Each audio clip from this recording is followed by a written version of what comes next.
dan top. Oh. Ya, ulangan dulu.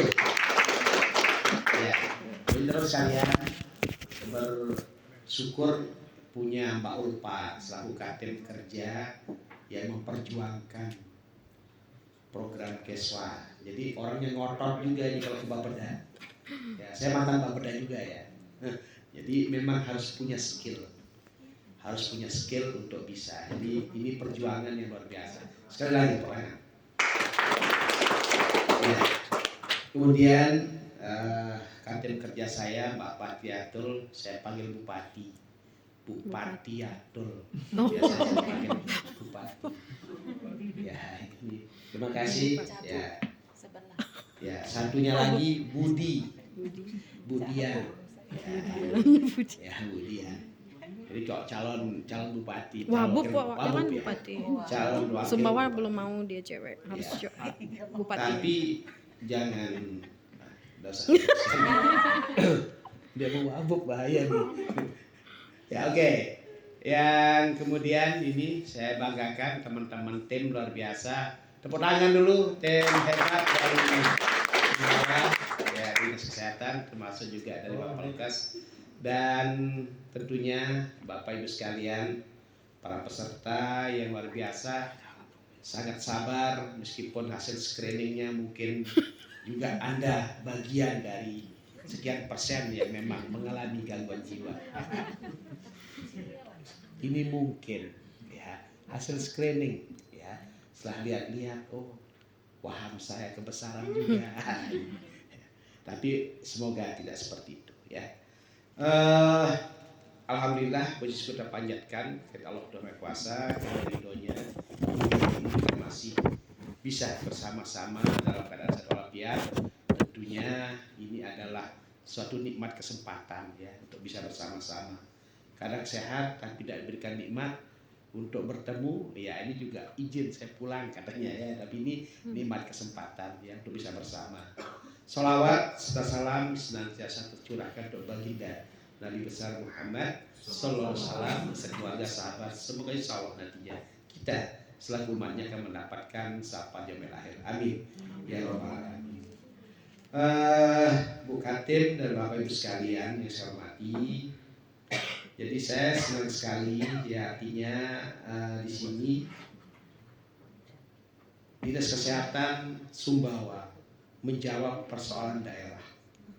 Jadi ketika kita berbicara sebuah kegiatan Bapak sekalian, teman-teman di Sumbawa juga berjibaku di bidang-bidang ini, ya memperjuangkan.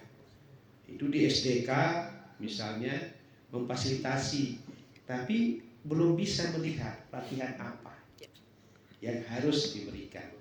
Makanya ini berterima kasih nih sama Bu Kadep kelompok rentan karena berjuang. Berapa angkatan keswanya? Dua. KTPA 2 lagi. Ya, KTPA lagi dapat. 2. Tidak semua kabupaten kota bisa menyelenggarakan pelatihan ini. Kadang-kadang ada orang lebih kepada sasarannya harus kepada layanan, misalnya di situ. Harus kepada kegiatan prokes. Ya, harus ke Kesling yang mana gini. Nah, ini saya melihat karena dari data tadi disampaikan cukup beralasan juga bahwa memang peningkatan ya ada data-data kasus kalau dilihat tadi yang disampaikan ya ini memang ini menjadi catatan penting ya oleh profil NTB perkiraan sasaran orang dengan ODGJ ya lebih tinggi dibanding tahun 2021. Nah tentunya ini sudah dibaca betul sama Dinas Kesehatan Kabupaten Sumbawa. Untuk itu apa yang menjadi rencana tindak lanjut teman-teman ini harus betul-betul bisa diperhatikan ya. Jadi kesehatan jiwa melakukan perhatian serius. Ini jadi upaya-upaya kesehatan jiwa di masyarakat, pencegahan terhadap masalah kesehatan jiwa, intervensi dini ya gangguan jiwa yang memang diprioritas untuk jangan sampai terjadi gangguan jiwa berat di masa yang akan datang. Jadi harapannya tidak ada lagi pasung ya di sana ya. Ya, kita masih tertinggi. Ya, ini yang harus harus tentunya teman-teman ini diberikan target. Ada target, apakah ini nanti di screening itu. Nah tadi Mbak Ulfa sudah menyampaikan akan berjuang untuk bisa mendapatkan stress analyzer itu. Ini bagus sekali ya. Jadi tidak lagi dengan menggunakan pom.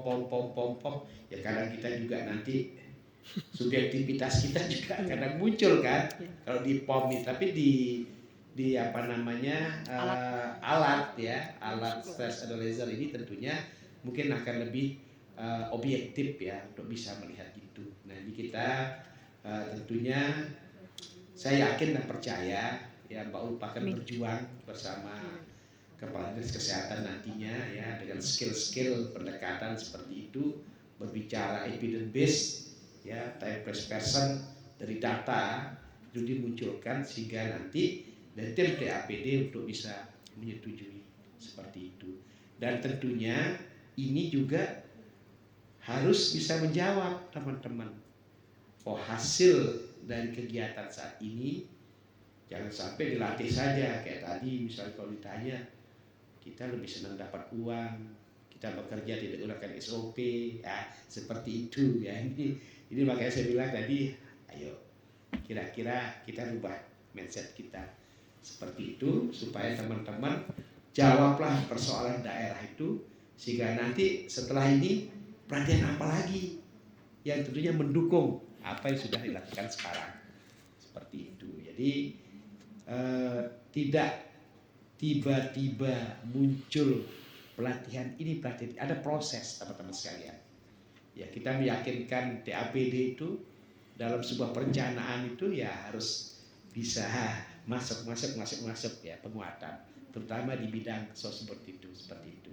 Ya saya menyampaikan ini karena memang saya mengalami ya, saya mengalami dulu ya, saya berproses jadi di Bapeda provinsi ya memang seperti itu. Kabupaten juga demikian. Nah, harapannya Bapak sekalian, bantulah juga Dinas Kesehatan Kabupaten untuk bisa tentunya nanti meyakinkan bahwa setelah pelatihan ini before and after-nya juga jelas. Ya, apa yang menjadi rencana tidak lanjut jangan menjadi rencana tidak lanjut. Ya, tapi tindak lanjut. Ya, enggak tahu nih berapa screening yang diberikan. berapa screening yang ditargetkan untuk satu puskesmas, dan ini mungkin menjadi kesepakatan bersama nanti di teman-teman. Ya, karena puskesmas dalam hal ini adalah ujung tombak ya sebagai layanan di masyarakat, dan tentunya peran penting daripada Bapak Ibu ini bukan hanya mendapatkan sendiri tapi juga memberikan transfer knowledge nanti ke tim yang ada di puskesmas dan buat laporan. Jangan tidak buat laporan. Nah, ini ada puskesmas, kalau misalnya ada stafnya yang pergi pelatihan kemudian tidak lapor, kesel juga kan. Nah itu. Jadi ini teman-teman buat laporannya tidak apa-apa sama. Ya, yang penting nanti ketika sampai puskesmas laporkan ke pimpinan, kemudian apa tidak lanjut, kalaupun tidak ada anggaran bisa diintegrasikan, bisa disinergikan dengan kegiatan-kegiatan lain.